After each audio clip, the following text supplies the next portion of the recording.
Olá, sejam todos muito bem-vindos a mais um Alesp Cidadania. Hoje nós vamos falar sobre transição energética, uma mudança que envolve não só a geração de energia, mas também o consumo e o reaproveitamento dela. O conceito parte da migração de matrizes energéticas poluentes, como combustíveis fósseis à base de carvão ou petróleo, para fontes de energia renováveis, como hidrelétricas, eólicas, solares e biomassas. Pensando no meio ambiente e no desenvolvimento social e econômico, em uma reunião no Palácio dos Bandeirantes, o governo de São Paulo apresentou ações para a transição energética do Estado e compromissos na atual gestão no âmbito de sustentabilidade. É para falar sobre esse tema que recebo agora aqui em nossos estúdios o assessor especial da Secretaria de Agricultura e Abastecimento do Estado de São Paulo, Ricardo Rosário, e a coordenadora do CEMAP, Centro Mackenzie de Integridade, Cássia Pimentel. Sejam muito bem-vindos. É um prazer estar aqui. Prazer é todo nosso. Bom dia, Mariana. Obrigado. Bom dia. Bom, Cássia, vamos começar, então, por favor, para que você comece falando. Os centros de pesquisa hoje, eles do Mackenzie, se dedicam especificamente a quê quando nós falamos em transição energética e principalmente esse alinhamento do Estado com essa temática? Bom, então, saindo um pouco dessa lupa, nós vamos pensar em termos de Mackenzie, o Instituto Presbiteriano Mackenzie, tem a Universidade Mackenzie e tem centros de pesquisas avançadas, inclusive o CEMAP, que é o Mackenzie Integridade. Nós estamos ali trabalhando estudos avançados em políticas públicas e integridade. Integridade vista aí muito mais do que a ética, mas também soluções que sejam íntegras, que sejam para resolver problemas brasileiros, para a sociedade brasileira de uma forma muito mais aderente, para trazer mais bem-estar para a população e ganhos econômicos para o Estado. Então, dentro desse núcleo, desse centro de pesquisas públicas, nós temos também alguns núcleos e o núcleo de energia, de governança energética. O professor Ricardo, também como convidado, faz parte desse núcleo, ele é professor do Mackenzie e ele faz parte também desse núcleo. Então, no núcleo, nós estamos ali buscando integrar melhor as hélices, Estado, tanto o governo, os entes governamentais, o judiciário também e a própria Assembleia Legislativa, o Congresso Nacional também, com o mercado, e aí a gente está pensando em todas as organizações privadas que trabalham a questão de energia ou que vão ser impactados pela transição energética, e a universidade, que vai trabalhar muito mais do que apenas dentro desse sistema de inovação, mas também com tecnologias jurídicas e regulatórias. Ricardo, traz um pouco para a gente como que então o governo tem se alinhado a essa nova perspectiva de energias renováveis e sustentáveis, especificamente a parte da Secretaria de Agricultura e Abastecimento. Então vamos lá, Mariana. Essa pauta é bem complexa, né? No fundo, ela não envolve só a Secretaria da Agricultura, né? Ela envolve a CEMIL, que é a Secretaria de Meio Ambiente, Transporte e Logística, ela envolve a CETESB, que é um braço da CEMIL, ela envolve a ASDE, que é a Secretaria de Desenvolvimento Econômico, e a gente também está com uma parceria com a Secretaria de Negócios Internacionais, a SENI. E o que a gente entendeu na Secretaria da Agricultura, né? A questão da transição energética envolve principalmente o uso, vamos dizer, de matérias-primas agrícolas, né? Ou a cana, ou o milho, ou a soja. Tem vários produtos que podem ser utilizados como resíduos, né? Resíduos de frigoríficos, de aviários, de cultivo ou criação de porcos, que podem ser usados para, né, a transição energética. Né? Eles podem ser disponibilizados principalmente como biometano ou biogás, e isso fazer parte de um sistema que já existe de dutos ou de alguns outros sistemas que estão sendo construídos. Né? Então a Secretaria está construindo uma coordenação de transição energética, ela não existe ainda, vamos dizer, dentro do quadro, vamos dizer, organizacional efetivo dela hoje existente, mas essa é uma intenção que a gente tem lá dentro. E como que a gente vai conseguir, vamos dizer, concatenar tudo isso, né? Por exemplo, não sei se vocês conhecem, tem o projeto da Scania. Então a Scania, né, hoje tem caminhões movidos a biogás, a biometano. Com isso, pega resíduos, coloca numa planta, né, numa usina de biodigestor, e isso é transformado em um combustível que a gente pode utilizar. Então, o potencial que a gente tem no estado é gigantesco, né? A gente tem mais de 120 usinas de açúcar e álcool que podem produzir biometano. Então a gente está, junto com essas outras secretarias que eu te falei, criando uma inteligência para conseguir ligar isso nos dutos que a gente tem hoje. A gente está pensando principalmente nos desafios, vamos dizer, de licenciamento ambiental, que tem nisso, porque a gente tem alguns gargalos no licenciamento ambiental, e nas tecnologias necessárias. Então a gente está tentando unir as pontas para conseguir efetivar. Hoje a gente tem uma usina em Presidente Prudente, né, já funcionando, super adequada, e de um outro lado a gente tem uma usina dentro do Instituto da Secretaria da Agricultura, mas mais para a compostagem, né? Às vezes a gente não dá muita bola para composto, né, para resíduos urbanos, mas eles também podem ser aproveitados para essa transição energética, Mariana. Perfeito. Cássia, a gente falava também sobre esse desafio firmado pelo governo do estado de até 2050 tornar as suas energias todas limpas, né? É um esforço, digamos, grande, porque a gente está falando numa média aí de 26 a 27 anos até lá. Parece muito tempo, mas não é, né? Principalmente pensando quando a gente fala em adesão da população e até mesmo criação de políticas públicas que aumentem um pouco mais isso e até captação de recursos, como a gente vinha conversando Sim. nos bastidores, para tornar tudo isso possível. Como o Instituto Mackenzie e seus centros de pesquisa têm conversado, têm dialogado com o governo do estado, com a Secretaria de Agricultura e Abastecimento, para acelerar esse processo e ajudar a cumprir essa meta? Bom, então, Mariana, a direção do Mackenzie compreendeu a importância desse tema. É um tema central. A transição energética ela precisa acontecer para que o Estado possa se descarbonizar, ou seja, diminuir o impacto de efeito estufa, de emissão de gases de efeito estufa nesses processos produtivos. Como é que a academia entra aí? A academia ela vai trazer os melhores instrumentos que já estão sendo testados no mundo. Nós temos relação com as melhores academias, eu passei pela Colômbia, pela Universidade de Cornell, temos contato também com Israel, com algumas universidades na Europa. Então nós estamos ali buscando quais são os melhores instrumentos, as melhores tecnologias jurídicas e regulatórias para que a gente possa adotar, não só no Estado, mas no Brasil. E, obviamente, nós estamos no Estado que está capitaneando esse processo de modificação. Como é que nós podemos fazer essas modificações e auxiliar como academia as outras hélices, o Estado e o mercado? Trabalhando, apresentando uma governança multinível. Então, o que nós podemos agora é oferecer esse espaço de diálogo, onde as partes possam, nos seus setores econômicos, trazer quais são os seus gargalos, as suas dificuldades para descarbonizar e nós possamos então apresentar as melhores, customizar as melhores soluções para cada um desses setores econômicos. E é o que a gente tem feito. Nós já temos um acordo de cooperação técnica com o Estado de São Paulo, dentro do nosso Centro Mackenzie de Políticas Públicas e Integridade, onde nós podemos agora desenvolver esses estudos de acordo com a necessidade de cada um dos setores. Por exemplo, quando a gente olha, o professor estava citando o biogás e o biometano, a capacidade hoje do Estado de São Paulo de oferecer energia com base nessas fontes energéticas do biogás e do biometano, ela é enorme. É o dobro da necessidade energética hoje do Estado de São Paulo.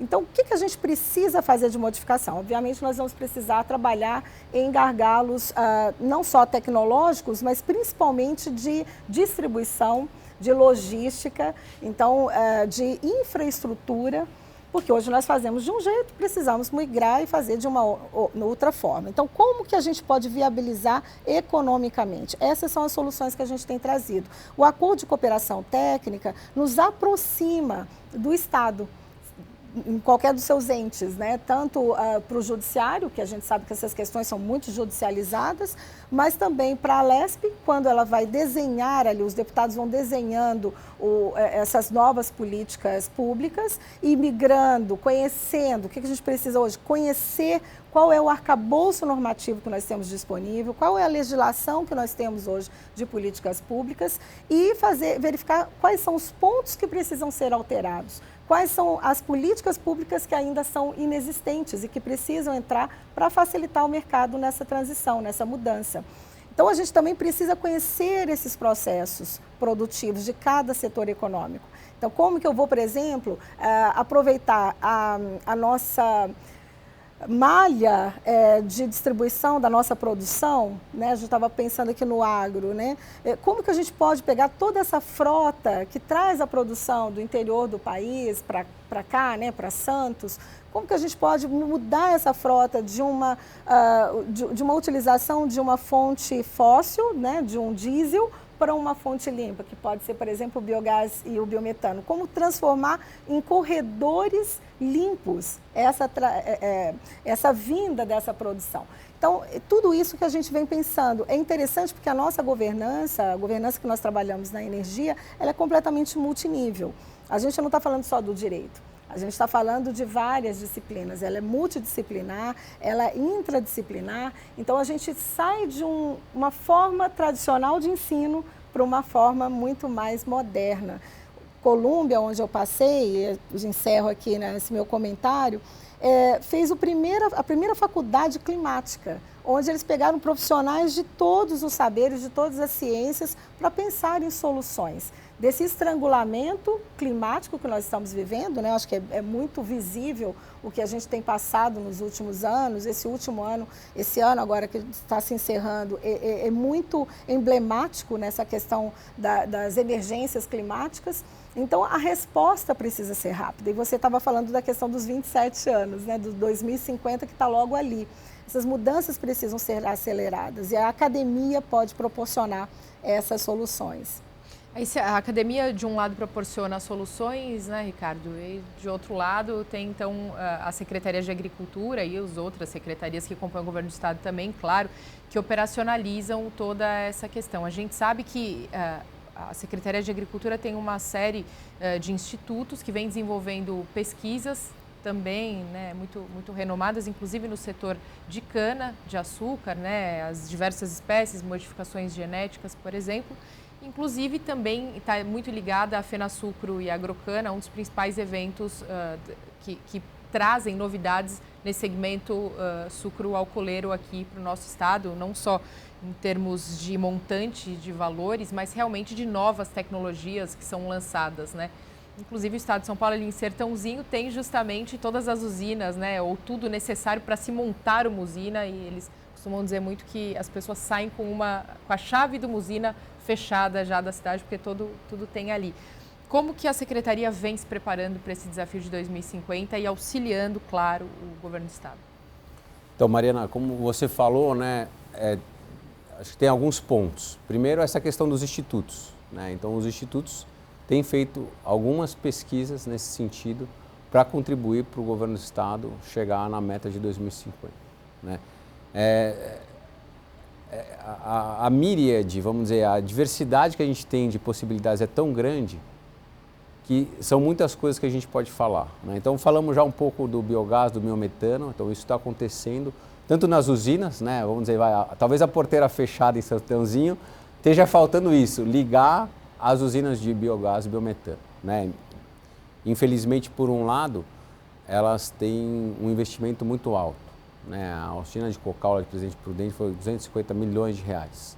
Então, um lado que a Secretaria está querendo desenvolver é isso, como que a gente traz funding, né, para conseguir que outras usinas consigam ser implementadas, né, tanto açúcar e álcool quanto outras, né? Te falei da questão da compostagem, e aí a questão da compostagem, você ajuda também, vamos dizer, todas as empresas de saneamento que às vezes têm um problema com o lodo, né? O lodo, quando volta para o rio, às vezes ele não está no ideal, então a gente precisaria ter uma destinação melhor desse resíduo, que talvez nada melhor do que um biodigestor, uma usina de biodigestor, porque ele vai ser tratado, ele vai ser utilizado para gerar biogás e biometano e ainda, né, a gente vai gerar outros produtos. Então a gente também está olhando para esses outros produtos como amônia verde, como hidrogênio, certo? Então você tem ainda algumas outras inteligências que podem ser construídas dentro da Secretaria. Que mais? A gente, daqui a pouco, eu sei que a gente vai entrar no tema da mudança climática, mas no detalhe, a gente precisa desenvolver novas metodologias para que a gente consiga gerar mais crédito de carbono, tenham outros projetos que possam gerar crédito de carbono. Então, né, a Secretaria, especialmente dentro dos institutos, está pesquisando isso. O café, ele pode gerar crédito de carbono?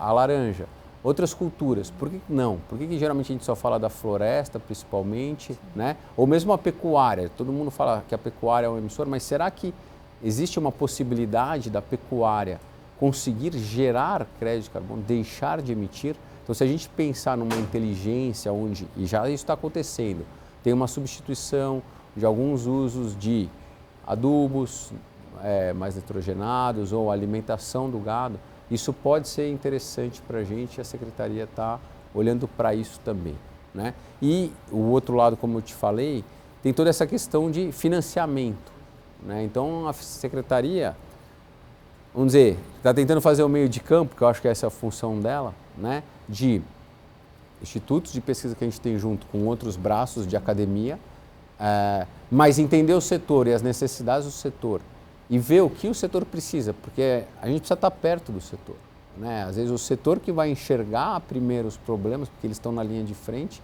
e vão precisar do nosso apoio para a gente criar soluções. Por isso que às vezes uma ação coordenada entre várias secretarias, né?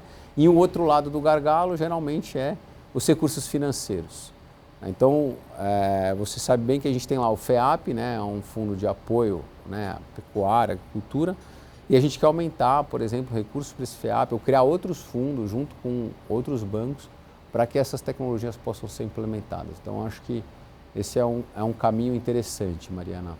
Agora, falando sobre o crédito de carbono, aproveitando que o Ricardo já deu a deixa, né, e entrou nesse assunto para a gente, como o Mackenzie e seus centros de pesquisa, enfim, têm trabalhado essa questão para potencializar cada vez mais? Então, é interessante o mercado de carbono porque ele vem como esse payback, ele vem como essa solução para trazer um retorno econômico dos investimentos que acontecem no início do processo produtivo. Para suprir essa dor financeira. Para suprir os financiamentos, as necessidades de modificação econômica que acontecem ali no início desse processo. É interessante, pegando aqui também esse gancho aqui do professor Ricardo, todas essas novas tecnologias energéticas, elas acabam sendo interligadas. Você não tem uma bala de prata ali, né? Então, você precisa realmente fazer algumas modificações na matriz energética e o Estado de São Paulo já sai de um ponto inicial muito mais vantajoso em relação ao restante do país e do mundo. A gente estava comentando antes que o mundo está ali em torno de 14%, 15% de utilização de energias renováveis, o Brasil em torno de 47%, 48%, e o Estado de São Paulo já chega de um número de 60% de utilização de renováveis. Então, como que a academia pode ajudar na melhoria desse número e, mais do que isso, como a gente consegue ter um ganho econômico diante de todo esse processo, até para a gente pensar em exportação dessas tecnologias, exportação dessa energia que é produzida, né, desse excedente de energia que está sendo produzido. O mercado de carbono entra aí. É realmente uma solução que foi pensada nos mercados internacionais, nos acordos internacionais, onde você faz ali uma compensação. As indústrias que são mais poluentes, que emitem mais gases de efeito estufa, essas indústrias vão então ter ali um cap, elas vão ter um limite de gastos, de emissões que ela pode fazer, né? Pode poluir. Mas aquele excedente vai ter que ser compensado, ou seja, eles vão ter que financiar projetos que sejam baseados na natureza, projetos limpos, ou comprar créditos daquelas indústrias que estão poluindo menos. Então, existe ali esse mercado de compensação voluntária já acontece. Nós estamos, como academia, acompanhando esses mercados, verificando quais são os problemas que nós podemos encontrar, inclusive em termos de credibilidade desses créditos, né? Em termos de créditos que sejam realmente robustos, lastreáveis, né? E que a gente possa verificar que realmente houve uma captura de carbono ou se deixou de emitir tantas toneladas de carbono. E assim nós podemos corrigir. É interessante que quando a gente fala de regulação, e é um mercado também que a gente estuda, nós temos hoje a regulação da própria governança. Então, empresas que já fazem a sua autorregulação. Então, você não precisa só do Estado impondo regras, mas o próprio setor econômico já se impõe regras. Ele quer estar numa posição melhor e dar uma resposta para a sociedade, para o meio ambiente, né? Então, essa resposta socioambiental que é tão necessária. A gente vai falar do ESG, por exemplo, né? Dessa governança corporativa e socioambiental, em que a gente faz modificações dentro da governança de uma empresa ou de um setor econômico para dar uma resposta socioambiental com crescimento econômico. Quando você faz esse apoio, esse sustento de projetos que sejam limpos, projetos que sejam com baixo carbono e que ajudem a sociedade, principalmente essas comunidades com menos vantagem, nós vamos então estar trazendo benefícios, transbordamento de benefícios para toda a sociedade. Então, nós estamos estudando esses processos, ajudando empresas, organizações privadas e organizações públicas a desenvolverem esses protocolos de sustentabilidade, que estão dentro dos mercados também, né? Só para fechar, claro, lembrando aqui, porque a gente está falando dos mercados de carbono, mas nós não temos ainda no Brasil um mercado regulado. E aí entra também a Alesp, né? Quando a gente já tiver essa regulação pronta dentro do Congresso Nacional, isso vai sobrar muito assunto para ser estudado, pensado, analisado e desenvolvido também pela Alesp. Os mercados regulados, eles ajudam na precificação, para que a gente não deixe dinheiro à mesa, né? Então, a gente vai verificar como a gente vai conseguir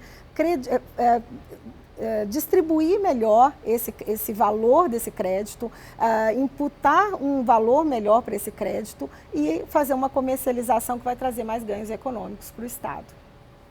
Ricardo, quando a gente fala em termos de indústrias ou de grandes produtores, já tem essa dificuldade financeira e aqui vocês estão expondo, inclusive, algumas alternativas para tornar tudo isso possível e o quanto antes mais atrativo para que essas pessoas deem o start, né?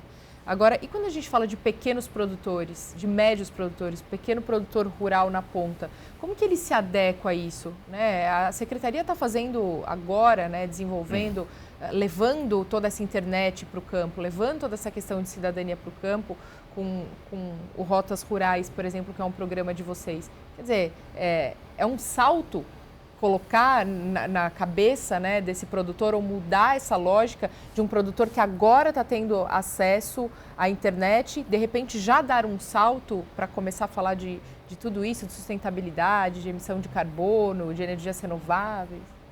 Mariana, super interessante esse tema, né?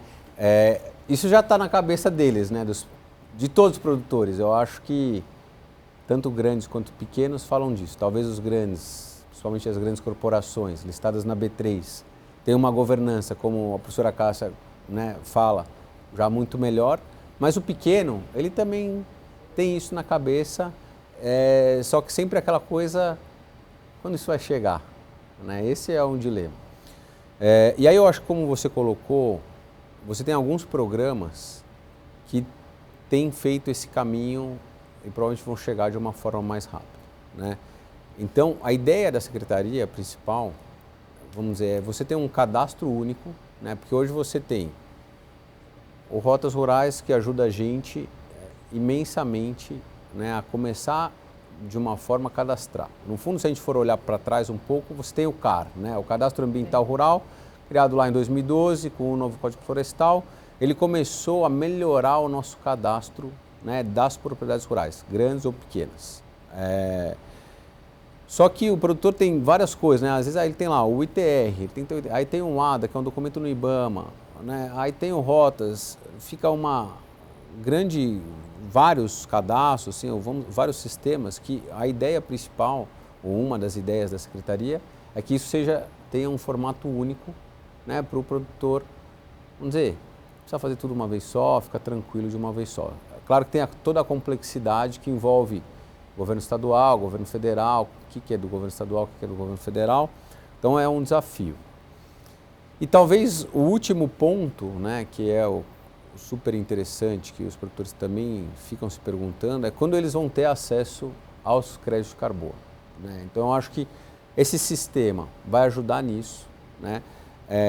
Mas eu acho que tem outros caminhos que já acontecem e num paralelo, né, a gente tem alguns pequenos, médios ou grandes produtores acessando esses mercados. Então, o que eu gosto de lembrar aqui é que a gente tem um mercado regulado de carbono no Brasil. Pouca gente fala dele, né? Chama RenovaBio. O RenovaBio não deixa de ser um mercado de carbono, né? A professora Cássia falou, os créditos são um instrumento econômico, exatamente isso. Para quê? Para ajudar a gente a viabilizar tecnologias na indústria ou na pecuária, né, que a gente possa emitir, né, mitigar a emissão de gás de efeito estufa. Então, nesse cenário, tem várias tecnologias que podem ser implementadas e os produtores rurais às vezes não têm recursos suficientes para conseguir implementar essas tecnologias. Então, esse é um dos objetivos dos créditos de carbono, né? Viabilizar o financiamento dessas tecnologias. E do outro lado é fazer a conservação, né? Ou manter a floresta em pé, a floresta, o cerrado, os nossos biomas, ou a gente reflorestar, restaurar o que precisa, né? Então, os CBIOs, né, que são regulamentados dentro do RenovaBio, né, ela permite a gente ter certificados de biocombustíveis que o governo criou?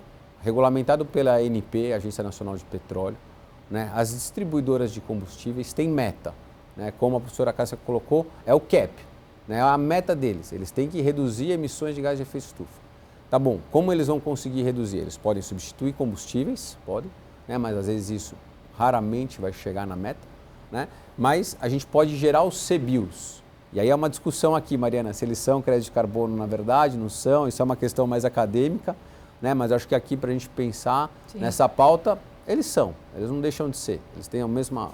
Né? E quem emite esses CBIOs? No fundo são as usinas, né? São os produtores de biocombustíveis, então usinas de álcool, de açúcar, que envolvam a soja, o milho, podem gerar, biometano pode gerar. Né? Então você tem produtores, até às vezes pequenos produtores, né, recebendo CBIOs. Por quê? É a usina que emite, mas qual que é o dilema da usina? Né? A usina vive num ecossistema inteligente de arrendamentos e parcerias com os pequenos proprietários, médios proprietários, grandes proprietários no seu entorno. Né? E aí ela emite o CBIO, ganha o CBIO, comercializa o CBIO na B3, isso é totalmente regulamentado pela B3.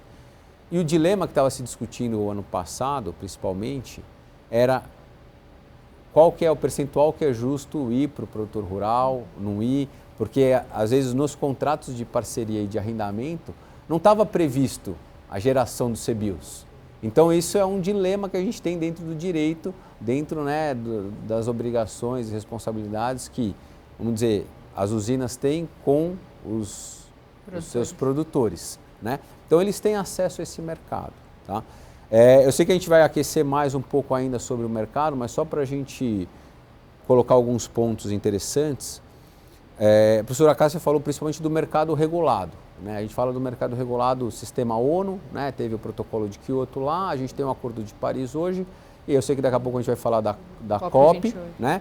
E aí vamos pensar por que esse mercado, no fundo, não está muito ativo, porque falta alguma regulamentação, né? Aí eu deixo para daqui a pouco a gente falar na COP.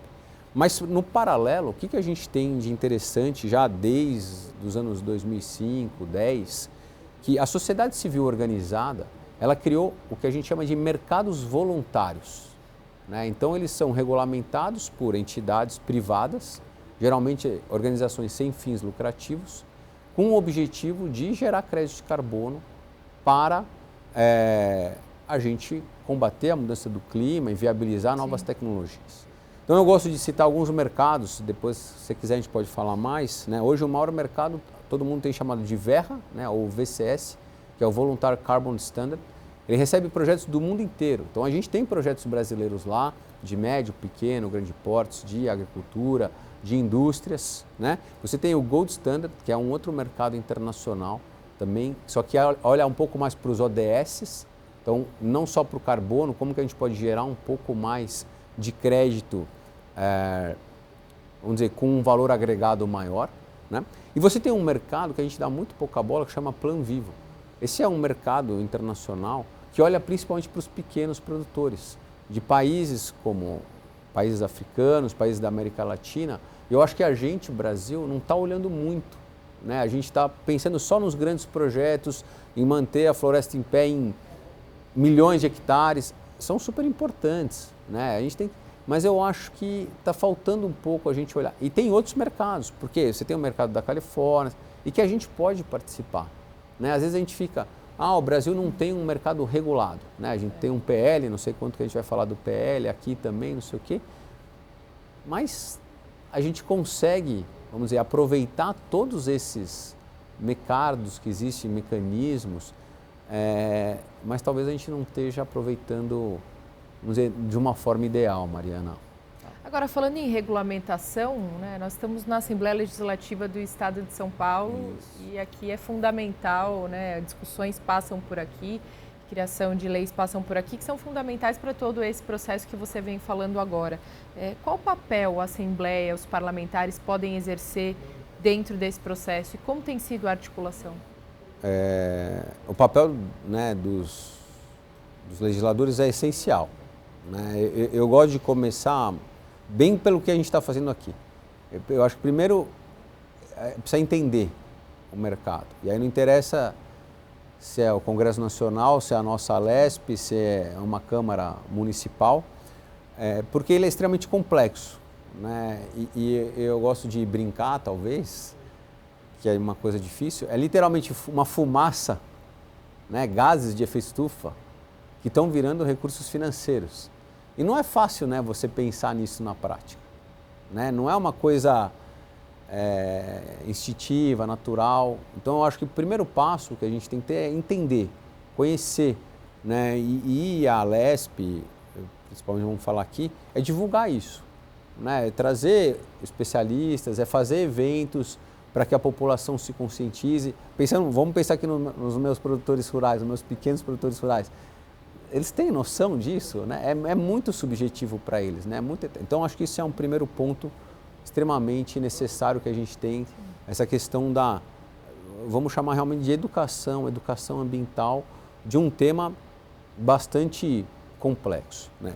E o segundo é discutir as leis, ou propor leis, né? Então, tá bom, estamos no Congresso Nacional com alguns projetos de lei, não tem só um, tudo bem, tem um que está mais avançado, né, aprovado ali na Câmara, na Comissão de Meio Ambiente, mas é isso.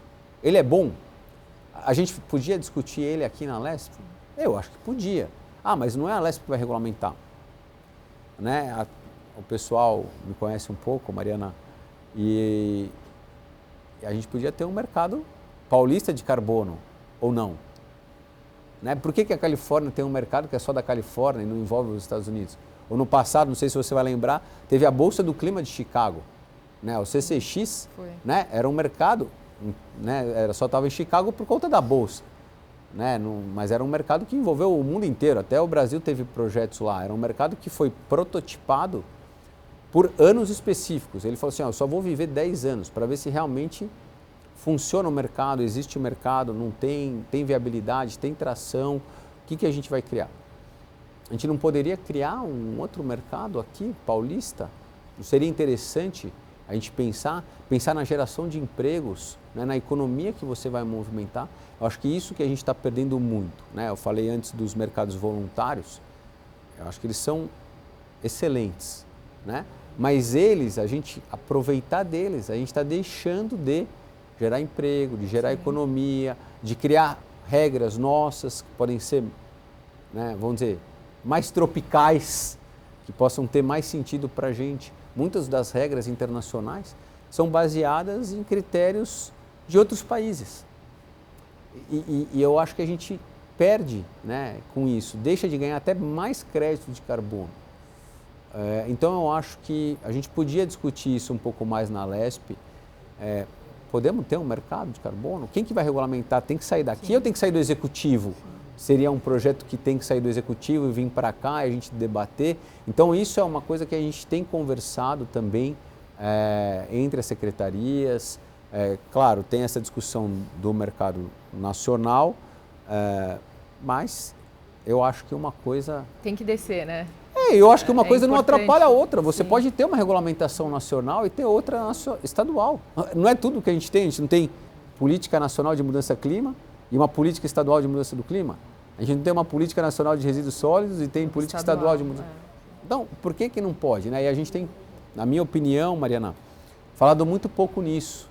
Né? Poxa, por que não?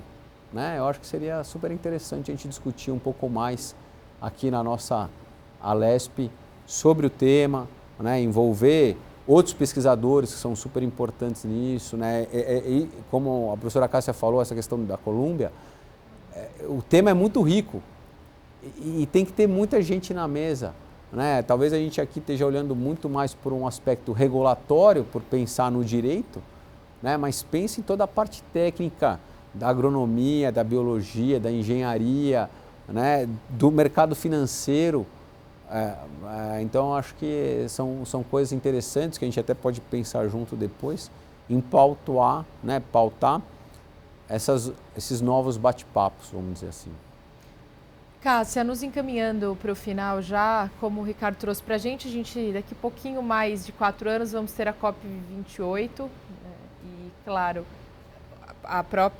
essa própria meta do governo do estado está justamente alinhada com esses propósitos também, né? O governo estará, a secretaria estará presente, enfim, tem uma série de alinhamentos. Eu gostaria que você falasse sobre a importância desse debate e de nós, enquanto sociedade, estarmos de olho nisso hoje já, né? Nos antecipando e dando um passo à frente, até porque, como você disse nos bastidores, o estado de São Paulo pode e muito provavelmente será, então, o precursor de todo esse movimento, né, de fontes renováveis e limpas, etc. Então, é importante que... Eu vou falar sobre a COP, eu só queria trazer 2 aspectos aqui que o professor Ricardo levantou, que são importantes, só para a gente poder amarrar esse assunto. RenovaBio. RenovaBio, ele funciona mais como um imposto de carbono para a indústria fóssil.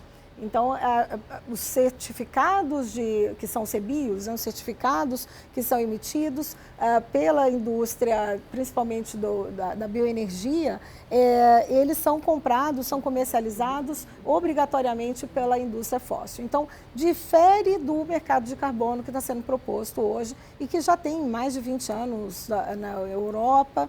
E o segundo ponto que eu queria destacar também é essa dificuldade do pequeno produtor ou daqueles que estão fazendo as boas práticas socioambientais, como eles podem ganhar com créditos de carbono em escala, fazendo cooperativas. É um trabalho de cooperativa, um trabalho de cooperação, é um trabalho realmente de governança multinível e a academia também ajuda nesse aspecto.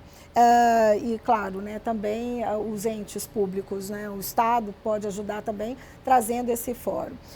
A conferência das partes, que a gente chama, ela acontece todos os anos, Mariana. Vai acontecer agora, dia 30 de novembro, a COP28. E vamos ter no Brasil, daqui a 2 anos, a COP30 já está oficial, né, que será em Belém. Eu tenho acompanhado as últimas COP, tenho estado presente, estarei agora em Dubai para também estar discutindo e apresentando o trabalho da academia, do Mackenzie, integridade dentro da COP. O professor Ricardo também, fiquei sabendo que também vai estar, né, na conferência das partes. O que a gente faz ali? São as pessoas, os agentes de mercado, da academia e agentes públicos que vão ter ali um ambiente para fazer essa discussão, verificar quais são os melhores mecanismos. O ano passado nós saímos de lá bem decepcionados, o ano anterior nós saímos, né, de forma assim, muito alvissareira, né, imaginando que teríamos grandes ganhos. Por conta da pandemia e dos efeitos de retomada econômica, isso não foi possível. O ano passado nós saímos realmente decepcionados e agora nós percebemos, nesse último ano, com todas essas emergências climáticas, a necessidade de termos uma transferência, principalmente de recursos, dos países centrais para os países em desenvolvimento. Talvez essa seja assim, um ponto central da discussão da COP28, que vai acontecer agora no final desse mês. Dia 21 de novembro, nós teremos um congresso de transição energética e economia verde no Mackenzie, onde também vamos ter um painel discutindo as oportunidades da COP28. Então, toda a sociedade está já convidada, né, para estar conosco lá no Mackenzie, no dia 21 de novembro, e a discussão está, principalmente porque esse ano, Mariana, nós vamos ter um balanço global que vai ser publicado, um relatório de balanço global para saber como que estão as práticas de descarbonização nos países e os efeitos delas. Os primeiros gráficos que nós temos desses painéis interministeriais, dessas discussões, estão mostrando que nós tínhamos que estar numa linha ascendente de descarbonização, mas nós ainda estamos numa linha descendente. Nós estamos longe de manter o aquecimento global em 1,5 grau Celsius. E isso é extremamente preocupante. Essa transferência de recursos, que é uma transferência bilionária, já está prometida, um fundo aí de 200 bilhões, já está prometido já há alguns anos, ainda não foi efetivado, mas as primeiras discussões da autoridade da COP em Dubai é justamente no sentido de, talvez, inclusive, tornar esse fundo já independente. Então, nós estamos com expectativa de, na COP28, agora no finalzinho de novembro, início de dezembro, quem sabe já termos aí esse fundo soberano internacional que ajude a fazer uma transferência de recursos para os países em desenvolvimento. Dentro do Brasil, o que nós precisamos é melhorar as nossas estruturas de segurança jurídica, para que esses recursos venham de forma mais segura, os investimentos aconteçam, essas discussões, inclusive o Estado, ele pode ser o próprio garantidor desses negócios que começam a acontecer. Conversei com você um pouco atrás, né, sobre uma dessas tecnologias, que é a tecnologia CCS, CCUS, que ajuda a indústria de carbono, a indústria fóssil, a ter filtros para retenção desses gases, essas emissões de gases de efeito estufa. Esse é um mercado novo. Nós estamos aí com um PL, um projeto de lei no Congresso Nacional que está para sair, vamos precisar regulamentar. Imagine, o estado de São Paulo como sendo o segundo produtor de gás e óleo e o primeiro de etanol pode ter ganhos incríveis, gigantescos com esses novos mercados, desde que a gente tenha segurança jurídica, conceda a segurança jurídica para que os investimentos aconteçam. Ricardo, sua fala, por favor, sobre a COP28 para a gente encerrar. Mariana, eu acho que tem 2 pontos que são importantes, né? Primeiro, vamos dizer, as negociações oficiais, né, entre o Itamaraty e os outros representantes oficiais, porque, para mim, a gente poderia ter um mercado regulamentado da ONU, como a gente teve, né? A Convenção do Clima, de 92, foi regulamentada pelo Protocolo de Kyoto em 97, depois o Acordo de Marrakech, e a gente teve um mercado de carbono da ONU sendo operado até 2012, principalmente. Ele ainda é operado, mas, vamos dizer, ele está na baixa. Então, o que falta muito é essa regulamentação. Isso é uma questão totalmente entre os negociadores, né? Itamaraty e os outros representantes dos países, né? Como a professora Cássia colocou, essa questão do fundo, né, da gente ter recursos financeiros para financiar, né, os projetos que precisam ter, também é essencial, né?